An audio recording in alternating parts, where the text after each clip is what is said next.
We just had the Divisional Cup Opens in EU and a lot of big players missed out on finals. I'm going to review that tournament in this video. I also want to discuss the new meta changes with the latest update. Let's get straight into it. So let's start by talking about the Divisional Cup Opens.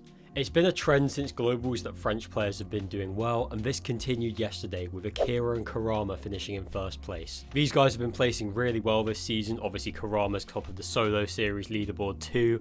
The double controller duo from France, definitely one to look out for in the finals. Akira and Karama have been incredibly consistent. The same can't be said for the duo that finished in second though. Murstache and Tayson finished just 1 point off first place. For a while it looked like they weren't even going to be a duo. Obviously they were confirmed to be a duo after Globals, but then Murstache kind of stopped playing the game. Tayson played with Uppal for a while, so it looked like they might find other options, but it appears they've come back to each other, and in their first tournament back, second place is pretty good. We'll see how they get on in finals. Unfortunately they are triple contested at Rangers Ruins, so I wouldn't expect too high a placement, but we'll see how they get on. In third and fourth place we have two teams that have been incredibly consistent over the last month. In third we've got Yanis and Rax, who have been placing high in so many tournaments, really starting to establish themselves as a top duo. Obviously Yanis didn't have a great 2025, but he's looking good now. Rax, who's still quite a young player, proving why he's one of the top emerging fighters in EU. And then in fourth we had Acer and Podosai, who did quite well in last week's Divisional Cup. We'll run through the rest of the leaderboard. In fifth place we had Cringe and Volko. In sixth place we had Vico and Eyedrop. 7th place we had Chap and Flixie, in 8th Strapped and Hellfire, 9th Eclipse and Twy, and rounding off in 10th for Strokey and Bevies. We can take a look at the elimination stats for the tournament, and as you can see there are 3 players that are way above the rest. In first place we have Marius with 96 eliminations. He'll be looking to come back from a disappointing week last week with Sky. They had OXR base uncontested, but they failed to even finish in the top 40. Rax, who I've already mentioned, is in second place with 94, and Chap managed 92. So here's the map for the finals on Saturday. It could change, but this is what it currently looks like. As you can see, a lot of big teams contested. Shark and Teeny, triple cond at Supernova Academy, Tayson and Murstache, triple cond at Rangers Ruins, and then we also have Vico and Eyedrop, who are contested at Canyon Crossing. I won't be doing my predictions now. I'm going to wait for Saturday. I'll do them over on my Twitter. If you want to get involved with that, I do predictions for every single set lobby finals. Let's run through some of the big teams that didn't qualify. First up we have Queasy and Thomas. It just wasn't their day, unfortunately. As I've said before, I'm not sure I can see this duo sticking into 2026. Thomas did tweet that he's looking for a duo. I think this is because Queasy is going to NA Central, but when he comes back it remains to be seen whether they'll still stick. Fredoxy and Pablo Wingu also failed to qualify. This is a duo that I think has underperformed since they got together. Definitely expected to see more out of them,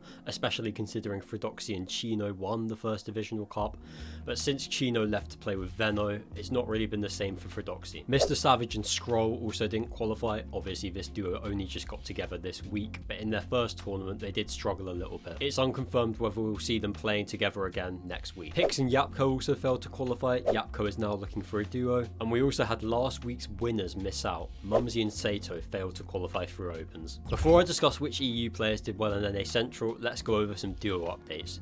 So firstly we had Mongrel playing with Mixon for this Divisional Cup. Now this doesn't look like a team that's going to stick together. I think Mixon's only playing with Mongrel because Combeck is on holiday. Despite this, they did very well. They managed to qualify, and they will be playing in the Divisional Cup finals on Saturday. We also had Haris trying with Axe Force. This did feel like a little bit of a last minute duo, and they didn't qualify, so I'm not sure we'll be seeing them again next week. Hizix, who is originally going to play with Axe Force, is now looking for a duo as well. Uppal, who's looking for a teammate at the moment, played this tournament with Blaha. They failed to qualify. I don't think this is a real duo because Blaha has been doing well with Dharm. I don't know why Dharm didn't play this week. We'll have to wait and see on that one. We also had Fighto and Tiddy playing together as a new duo, and they did well, managing to qualify for the finals. Lastly, it looks like Pink might have split with Velo. This was a duo that I thought had some good potential, but Pink has tweeted that he's looking for a teammate for the Evaluation Cup, so it looks like they're no more. I want to briefly talk about the new meta changes, but before we do that, let's mention which EU players did well on NA Central. We had 5 EU players qualify for finals. Scroll and Zany, the 2 Danish players, managing to qualify, finishing in 10th overall. In 17th overall we had King, Cringe and Velo, obviously 2 players that are quite good on high ping. And then in 43rd, just sneaking in, we had Fredoxy qualify for finals. His duo was Canary, who is actually an NA Central player. Finally, let's discuss the new update, because the meta has completely changed. Masks and ramen pots have been removed from the game. They were only in for like a week.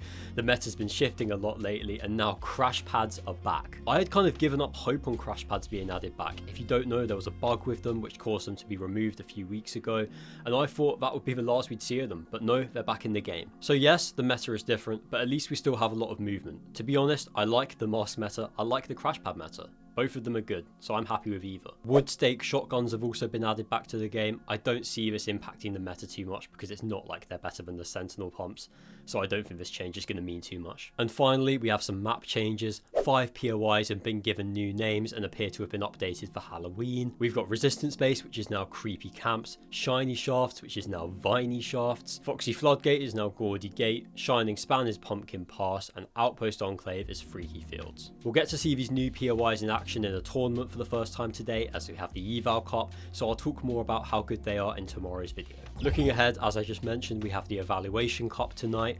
Hopefully we'll get to see the new type of Storm Surge if Epic have fixed the bugs with it. I'm not 100% sure if we will, but hopefully we can.